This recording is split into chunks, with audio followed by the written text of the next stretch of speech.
September 9 செவ்வாய்க்கிழமை. பரிசுத்த ஆவியானவராகிய அக்கினி.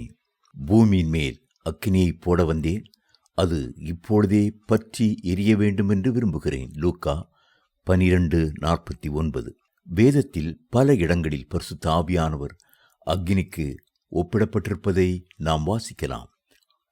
மேலே சொன்ன வசனத்திலே, நான் பூமியின் மேல் அக்கினியை போட வந்தேன், பரிசுத்தாவின் அபிஷேகத்தை ஊற்றும்படி வந்தேன், அந்த அக்கினி கொழுந்து விட்டு எரிய வேண்டுமென்று விரும்புகிறேன் என்று தன் இருதய துடிப்பை, வாஞ்சையை, தாகத்தை வெளிப்படுத்துகிறார்.